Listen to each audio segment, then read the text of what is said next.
Hello viewers, स्वागत है आपका हमारे इस चैनल पर जिसका नाम है ट्रिकी साइंस हब। जैसा कि आप बैकग्राउंड में देख रहे हैं, आज मैं समास के लिए सिर्फ 6 शब्दों में आपको पूरे समास को खत्म करने का गारंटी देता हूं।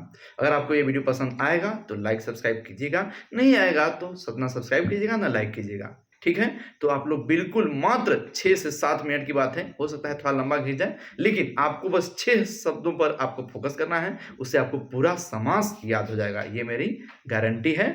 ठीक है, तो चलिए शुरू करते हैं। तो जैसा कि आप लोगों को स्क्रीन पर दिख रहा है, सिर्फ 6 शब्दों से समास सीखे। जी हाँ, बिल्कुल ठीक सुना आपने, 6 प्रकार के समास होते हैं, तो 6 शब्दों पर ही मैं आप लोगों को फोकस कराऊंगा। सबसे पहला समास है तत्पुरुष समास। तत्पुरुष समाज को पहचानने के लिए आपको एक शब्द या तो कारक याद रखें या तो विभक्ति चिन्ह याद रखें, दोनों में से एक। मैं प्रेफर करूंगा कारक को, क्योंकि कारक आप लोग बचपन से ही पढ़ते आ रहे हैं। कर्ता ने कर्म को करण से, संप्रदान को के लिए आपादान से, ठीक है, इस तरह से जो हमारा अधिकरण तक पहुंचेगा। तो आप लोगों को वर्ड में छुपे हुए कारक को पहचानना है, वही तत्पुरुष समास हो जाएगा। जैसे मैंने एक एग्जाम्पल दिया है, ध्यान दीजिएगा, मैंने 1, 2 या इससे अधिक एग्जाम्पल कहीं नहीं दिया है, ज़्यादा एक ही एग्जाम्पल मैंने दिया है, बस समझिएगा। गगन चुंबी, ठीक है, गगन को चूमने वाला, तो इसमें को छिपा हुआ है, तो कारक के चलते तत्पुरुष समास हो गया। अगला आते हैं कर्मधारय समास। इसमें आपको पहचानने का तरीका है, विशेषण और विशेष्य छिपे होते हैं। मतलब एक जो किसी चीज की विशेषता बता रही हो और एक जिसकी विशेषता का वहां जिक्र किया जा रहा हो, उसी को उपमेय और उपमान भी कहा जा सकता है। एग्जाम्पल के लिए नील कमल, नीला है कमल जिसका। ठीक है, अब ध्यान से यहाँ दीजिएगा बात, हमेशा कर्मधारय और बहुव्रीहि में लोगों को कंफ्यूजन होता है, लेकिन दोनों अलग चीज है, इसलिए मैं कर्मधारय के साथ बहुव्रीहियों को पढ़ा रहा हूँ। बहुव्रीहि में भी विशेष और विशेषण है, लेकिन देखिए मैंने क्या लिखा हुआ है, प्लस विशेष अर्थ या अन्य अर्थ।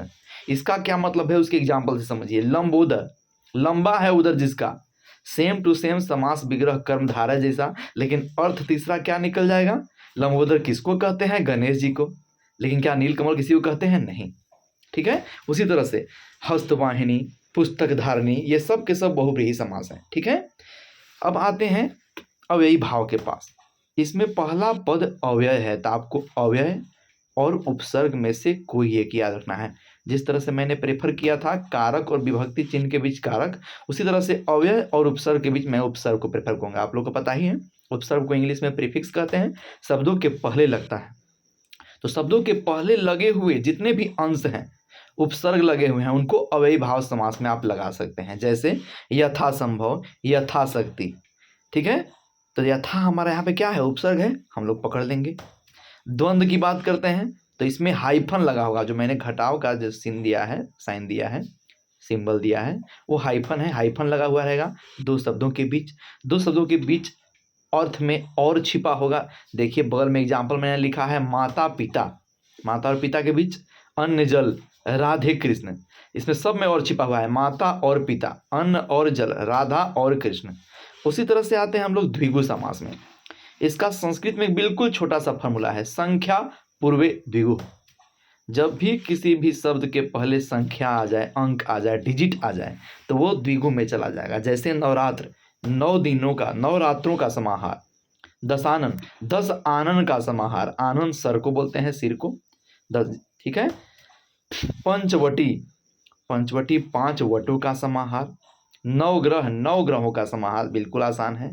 तो बहुव्रीहि मैंने बता ही दिया था। फिर से एक बार समझिएगा, तत्पुरुष समास के लिए एक वर्ड कारक, कर्मधारय के लिए एक वर्ड विशेषण विशेष्य, अव्ययी भाव के लिए उपसर्ग, द्वंद्व के लिए और द्विगु के लिए संख्या और बहुव्रीहि के लिए विशेष अर्थ। ये दिमाग में याद रखिए, एक एक एग्जाम्पल याद रखिए, उससे मिलते जुलते सारे एग्जाम्पल को आप कैटेगराइज कर सकते हैं, लिख सकते हैं एक जगह। लेकिन ये ट्रिक जो आइडेंटिफाई करने का बिल्कुल धाकड़ है।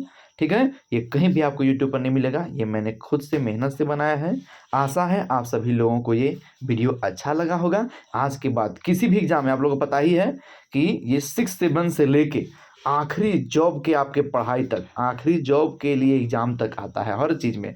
TGT, PGT, SSC, SSC, CGL, JPSC, UPSC कुछ भी हो, हिंदी में इसको आना ही आना है, ये आप लोग भी जानते हैं। तो best of luck and all the best. आशा करता हूँ आप लोगों को वीडियो अच्छा लगा होगा। Please like, share and subscribe, और ज़रूर कमेंट बॉक्स में बताएं कि अगली बार आप लोगों को किस टॉपिक में परेशानी हो रही है। मैं किसी भी सब्जेक्ट में आप लोगों को हेल्प कर सकता हूँ, बस इंटर में मैथ को छोड़कर। ओके।